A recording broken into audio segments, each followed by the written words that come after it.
que los futuros vuelven a estar en negativo, en el entorno del 2,5% en este inicio de martes 8 de marzo, Día de la Mujer, en el que la guerra es la gran protagonista de lo que está sucediendo a nivel internacional.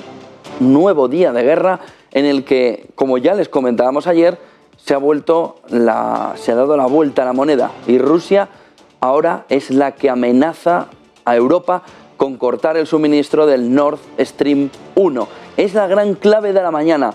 Rusia, después de ver que Occidente seguía con las sanciones e incluso se planteaba el corte del suministro, quiere echarle una mano a Occidente y a Europa en concreto y plantea ya el corte del gas hacia Europa.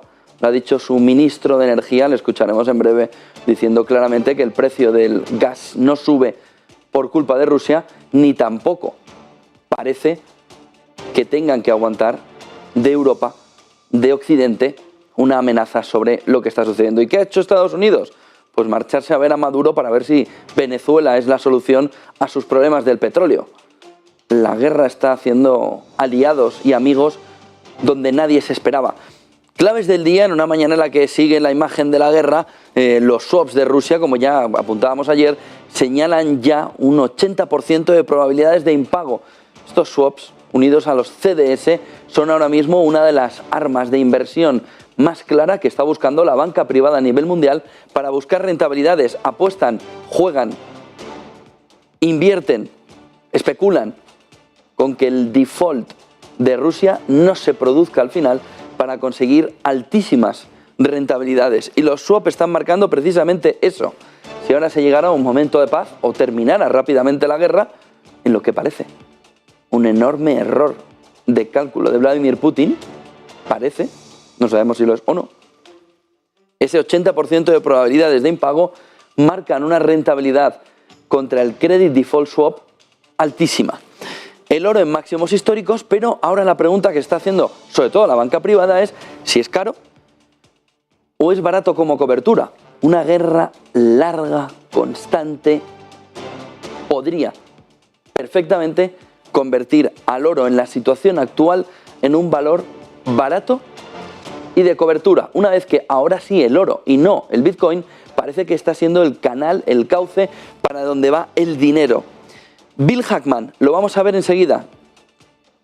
Anoche dijo: la tercera guerra mundial probablemente ya comenzó, pero hemos tardado en reconocerlo.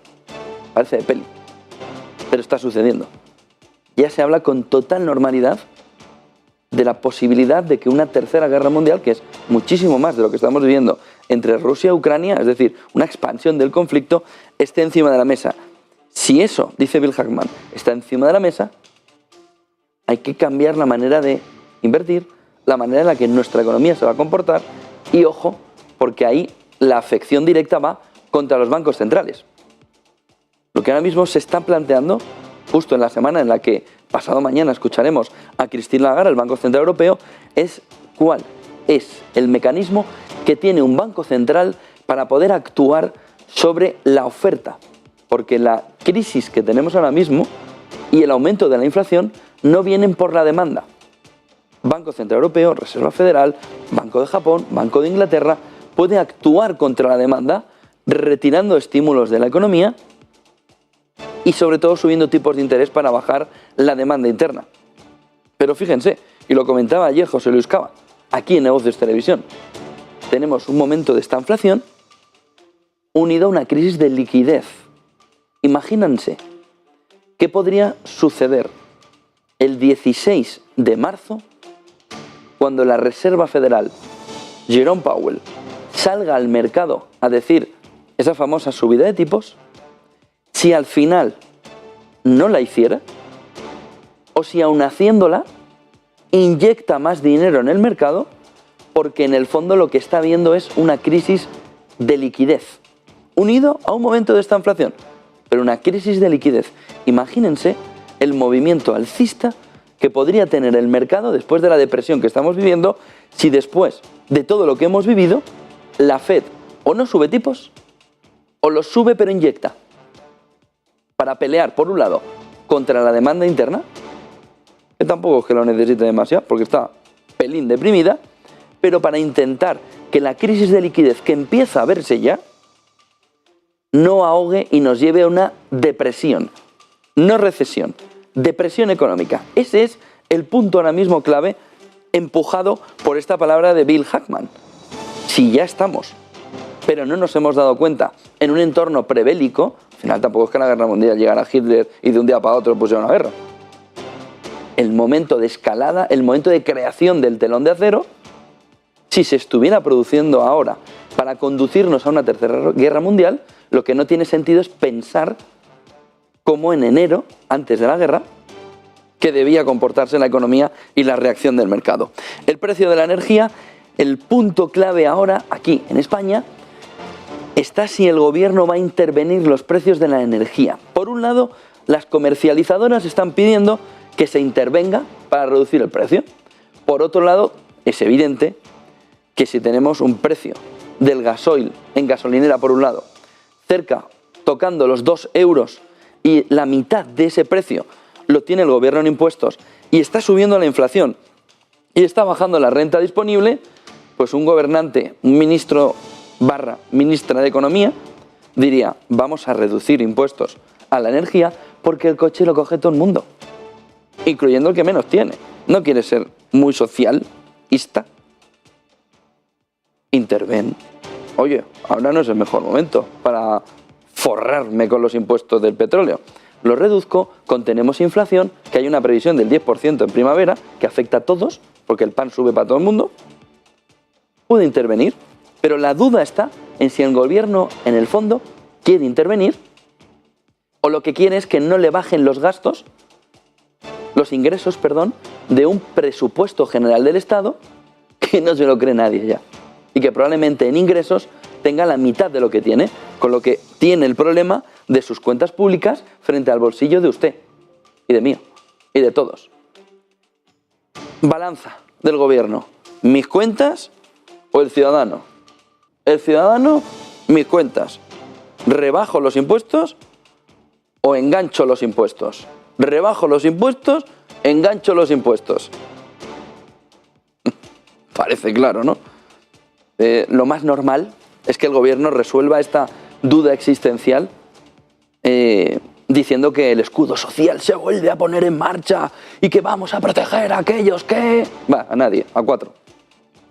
Pero foto, agentes sociales, ministra Yolanda Díaz, ministra Calviño, todas allí, maravilloso. Escudo social, no escudo social no hay ninguno. Como no intervengan los precios de la energía, ni escudo social ni leches. Porque la energía les va a afectar a todo el mundo y porque el precio de la energía no es solo el gasoil, sino el gas. ¿Qué es lo que puede estar sucediendo también aquí, pero también en Rusia y demás? ¿Cuánto queda de invierno? ¿Mesecico? ¿Mesecico y medio? A partir de ahí, la necesidad de gas, sobre todo para calderas, sobre todo para calefacción, disminuye, se atempera muchísimo. Aguantar todo lo que se pueda para que no estén impactadas las cuentas, los presupuestos generales, puede ser otra de las tentativas, otra de las dudas que tenga el gobierno ahora mismo. Otro de los puntos clave. Estados Unidos, hoy, en el Congreso, hoy, tiene que votar para eliminar las relaciones comerciales con Rusia, hoy. Se va a votar esta tarde. Congreso norteamericano. Si lo hace, todo ese movimiento de Maduro, todo ese movimiento de Arabia Saudí que se está moviendo, que se está viendo, esa entrada de Irán en el OPEP, que lleva sancionada tantísimo, pero que podría entrar ahora precisamente para aliviar todo esto, podría ponerse encima de la mesa. Porque si no, hoy lo que va a votar Estados Unidos es eliminar las importaciones de petróleo. 7% de todo el petróleo que trae Estados Unidos para el consumidor. 7%. Lo tiene que traer de otro sitio. Maduro, ya saben ustedes, una persona muy afín al régimen norteamericano, podría ser la tabla de salvación. De Málaga a Malagón. ¿Qué es peor? ¿Darle el dinero a Putin o a Maduro? Bueno, perdón, hay una tercera. O Arabia Saudí. Pues ahí está, en esa tesitura tan complicada, Joe Biden, que probablemente en mitad del pensamiento se habrá quedado dormido, para decidir a quién le da el 7%. ¿A los rusos van a matar a los ucranianos. A Maduro, este tío se está reformando, este tío parece majo. O Arabia Saudí, son majos, hombre, son majos.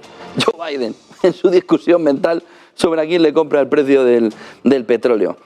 ¿A quién le compra el petróleo? 4 o 5 gráficos para intentar entender un poco la situación actual. Vamos a ver el primero de ellos sobre cómo el mundo, en este gráfico de estatista, se está dividiendo entre quienes condenan, se mantienen ahí absteniéndose,